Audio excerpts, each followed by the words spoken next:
26 ಪಂಗಡಗಳ ಬೇಡಿಕೆ ಈಡೇರಿಕೆಗೆ ಸರ್ಕಾರಕ್ಕೆ ಒತ್ತಾಯ.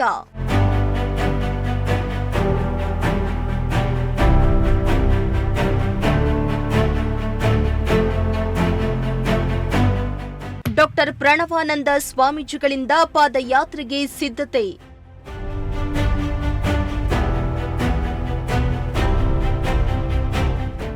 ಈಡಿಗ ಬಿಲ್ಲವ ನಾಮಧಾರಿ ದೀವರ ಸೇರಿದಂತೆ 26 ಪಂಗಡಗಳ ಬೇಡಿಕೆ ಈಡೇರಿಸುವಂತೆ ಒತ್ತಾಯಿಸಿ 41 ದಿನಗಳ ಕಾಲ 700 ಕಿಲೋಮೀಟರ್ ಸಮುದಾಯದವರ ಜೊತೆ ಸೇರಿ ಪಾದಯಾತ್ರೆಯನ್ನ ಮಾಡಲಾಗುತ್ತಿದೆ ಎಂದು ಡಾಕ್ಟರ್ ಪ್ರಣವಾನಂದ ಸ್ವಾಮೀಜಿ ಕೊರಟಗೆರೆಯಲ್ಲಿ ತಿಳಿಸಿದರು.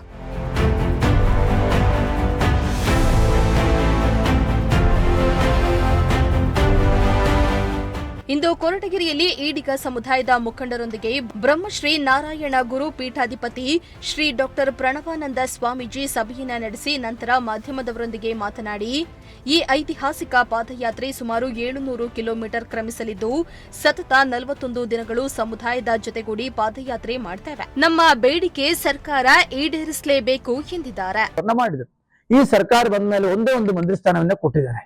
ಆದ್ರಿಂದ ಎಲ್ಲೂ ಒಂದು ಕಡೆ ರಾಜ್ಯ ಸರ್ಕಾರ ಈಡಿಗ ಸಮುದಾಯವನ್ನೇ ಕಡೆಗಣಿಸ್ತಾ ಇದೆ ಅಂತಕ್ಕಂಥದ್ದು ಈಗಾಗಲೇ ಕಂಡು ಬರುತ್ತಾ ಇದೆ.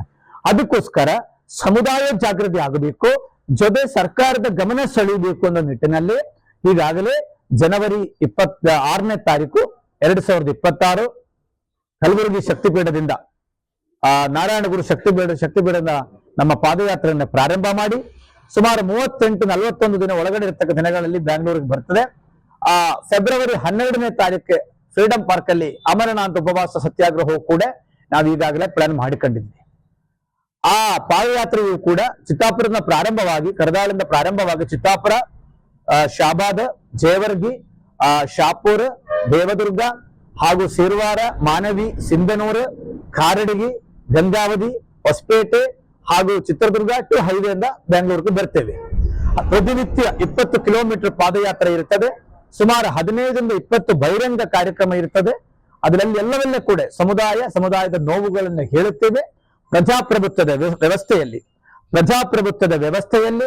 ಭಾರತದ ಸಂವಿಧಾನ ಶಿಲ್ಪಿ ಡಾಕ್ಟರ್ ಬಾಬಾ ಸಾಹೇಬ್ ಅಂಬೇಡ್ಕರ್ ಕೊಟ್ಟಿರ್ತಕ್ಕಂಥ ಆ ಸಂವಿಧಾನದಲ್ಲಿ ಸಮಬಾಳು ಅಂತಕ್ಕಂಥದ್ದು ಏನು ಇದೆಯಲ್ಲ, ಅದು ಇಲ್ಲ ಎಂದು ಕಂಡು ಬಂದ ಸಂದರ್ಭದಲ್ಲಿ ನಾವು ಜಾತೀಯವಾಗಿ ಸಂಘಟನೆಯನ್ನ ಮಾಡಿ ಆ ಜಾತಿಯಾದರೂ ಕೂಡ ಒಂದು ಜಾಗೃತಿಗೆ ತರಬೇಕು ಅಂತ ಹಿನ್ನೆಲೆಯಲ್ಲಿ ಸಮುದಾಯದ ಸ್ವಾಮೀಜಿಗಳು ಇವತ್ತು ಕೆಲಸವನ್ನ ಇನ್ನು ಮುಂದುವರೆದು ಮಾತನಾಡಿದ ಅವರು, ಬ್ರಹ್ಮಶ್ರೀ ನಾರಾಯಣ ಗುರು ಅಭಿವೃದ್ಧಿ ನಿಗಮಕ್ಕೆ ಕೂಡಲೇ 500 ಕೋಟಿ ರೂಪಾಯಿ ಬಿಡುಗಡೆ ಮಾಡಬೇಕು. ಕುಲಕಸಬು ಕಳೆದುಕೊಂಡ ಕಲ್ಯಾಣ ಕರ್ನಾಟಕ ಭಾಗದ ಸಂತ್ರಸ್ತ ಈಡಿಗರಿಗೆ 5 ಎಕರೆ ಜಮೀನು ಪ್ರತಿ ಕುಟುಂಬಕ್ಕೆ ಮಂಜೂರು ಮಾಡಬೇಕು. ಸಮಾಜವನ್ನ ಈಗಿರುವ 2A ಯಿಂದ ST ಮೀಸಲಾತಿಗೆ ಸೇರಿಸುವುದಕ್ಕೆ ರಾಜ್ಯ ಸರ್ಕಾರದಿಂದ ಕೇಂದ್ರ ಸರ್ಕಾರಕ್ಕೆ ಶಿಫಾರಸು ಮಾಡಬೇಕು. ಹೀಗೆ ಇನ್ನೂ ಹಲವು ಬೇಡಿಕೆಗಳಿದ್ದು ಸರ್ಕಾರ ಎಚ್ಚೆತ್ತುಕೊಂಡು ಬೇಡಿಕೆಗಳನ್ನ ಈಡೇರಿಸಬೇಕು ಎಂದಿದ್ದಾರೆ. ಆಗೋದಿಲ್ಲ. ಪ್ರಜಾಪ್ರಭುತ್ವದ ವ್ಯವಸ್ಥೆಯಲ್ಲಿ ಇವತ್ತು ಜಾತಿ ಮತ್ತು ಹಣ ಇದೆರಡೂ ಕೂಡ ಬಹಳ ದೊಡ್ಡ ಮಟ್ಟದಲ್ಲಿ ಬಂದಿದೆ. ಅದಕ್ಕೋಸ್ಕರ ನಾವು ಕೂಡ ನಮ್ಮ ಸಮುದಾಯದ ಮಕ್ಕಳ ಮೊಮ್ಮಕ್ಕಳ ಭವಿಷ್ಯವನ್ನೇ ರೂಪಿಸಕ್ಕೋಸ್ಕರ ನಾವು ಬೀದಿಗೆ ಬರಬೇಕಾದ ಒಂದು ಪರಿಸ್ಥಿತಿ ನಿರ್ಮಾಣ ಆಯಿತು. ಕಳೆದ 5 ವರ್ಷವಾಗಿ ಕರ್ನಾಟಕ ರಾಜ್ಯದ ಎಲ್ಲಾ ಪಂಚಾಯತ್ಗಳಲ್ಲಿ ನಮ್ಮ ಸಮುದಾಯ ಎಲ್ಲಿದೆ ಪ್ರತಿಯೊಂದು ಕಡೆ ಹೋಗಿದ್ದೆ. ತುಮಕೂರು ಜಿಲ್ಲೆಯಲ್ಲಿ ನನ್ನ ಪ್ರವಾಸ ಒಂದಷ್ಟು ಕಡಿಮೆ ಆಯಿತು. ಯಾಕಂದ್ರೆ ಒಂದಷ್ಟು ಜನ ಇವರಿವರು ಮಾಡಿಕೊಳ್ಳುತ್ತಿದ್ರು. ನಾನು ತಾಲೂಕುಗಳಲ್ಲೂ ಕೂಡ ಪ್ರವಾಸ ಮಾಡಲಿಲ್ಲ. ಆದರೆ ಬೇರೆ ಎಲ್ಲ ಜಿಲ್ಲೆಗಳಲ್ಲಿ ಗ್ರಾಮೀಣ ಮಟ್ಟದಲ್ಲಿಯೂ ಕೂಡ ಪ್ರವಾಸ ಮಾಡಿ ಒಂದಷ್ಟು ಸಂಘಟನೆ ಗಟ್ಟಿಯನ್ನ ಮಾಡಿಕೊಂಡಿದ್ದೇವೆ ಮತ್ತು ಮುಂದೆ ಹೋಗಬೇಕು. ಹಲವಾರು ದೂರ ಮುಂದೆ ಹೋಗುತ್ತಿದೆ. ನಾನೀಗ ಸಮುದಾಯಕ್ಕೆ ಬಂದು ಬರೀ 5 ವರ್ಷ ಅಷ್ಟೇ. ಅದಕ್ಕಿಂತ ಮುಂಚೆ ಕಾಮನ್ ಪ್ಲಾಟ್ಫಾರ್ಮ್ ಅಲ್ಲಿ ಸ್ವಾಮೀಜಿಗಳಾಗಿ ನಮ್ದ ಕೆಲಸವನ್ನ ಮಾಡಿಕೊಳ್ತಾ ಇದ್ರು. ರಾಣಿಬೆನ್ನೂರಲ್ಲಿಯೂ ಕೂಡ ಮಠ ಇದೆ, ಬೆಂಗಳೂರಲ್ಲಿ ಆನೇಕಲ್ ಮಠ ಇದೆ, ಕಲಬುರಗಿಯಲ್ಲಿ ಮಠ ಇದೆ. ಈಗ ಸಮುದಾಯದ ಒಂದು ಹೇಳಿಕೆಗೋಸ್ಕರ ಇವತ್ತು ನಿಮಗೆ ಗೊತ್ತಿದೆ, ನಾವು ಸ್ವಾಮಿಗಳನ್ನೇ ಕೂಡ ಒಂದು ಜಾತಿಯಕ್ಕೆ ಸೀಮಿತ ಮಾಡಿಬಿಟ್ಟಿದ್ದಾರೆ. ನಾವು ಹೊರತುಪಡಿಸಿ ನಮ್ಮನ್ನ ಯಾರು ಕಾರ್ಯಕ್ರಮ ಕರೆಯಲ್ಲ. ಈಗ ನಮ್ಮ ಸಮಾಜ ಅಷ್ಟೇ ನಮ್ಮನ್ನು ಕರೆಯೋದು. ಈಗ ಬೇರೆ ಯಾರು ಆ ಪರಿಸ್ಥಿತಿಗೆ ಇವತ್ತು ತಂದಿಟ್ಟು ಬಿಟ್ಟಿದ್ದಾರೆ. ಅದು ಸಾಮಾನ್ಯರು, ಹಳ್ಳಿ ಜನ ಅಲ್ಲ, ಈ ರಾಜಕಾರಣಿಗಳು ಏನಿದಾರಲ್ಲ ತಂದು ಹಾಕಿ ಬಿಟ್ಟಿದ್ದಾರೆ. ಅದನ್ನ ನಾವು ಏನು ಮಾಡಕ್ಕ, ಈ ಬಟ್ಟೆ ಅಂದ್ರೆ ಯಾವುದೋ ಈಡಿಗರ ಬಟ್ಟೆ ಅಲ್ಲದು, ಕೇಸರಿ ಬಟ್ಟೆ ಅಂದ್ರೆ ಸನಾತನ ಧರ್ಮದ ಪ್ರತೀಕ ಇದು. ಆದ್ರೆ ಏನು ಇವತ್ತಿನ ವ್ಯವಸ್ಥೆಯಲ್ಲಿ ನಾವು ಹೊಂದಿಕೊಂಡು ಹೋಗ್ಬೇಕಲ್ಲ, ಅದು ಸಮಸ್ಯೆ.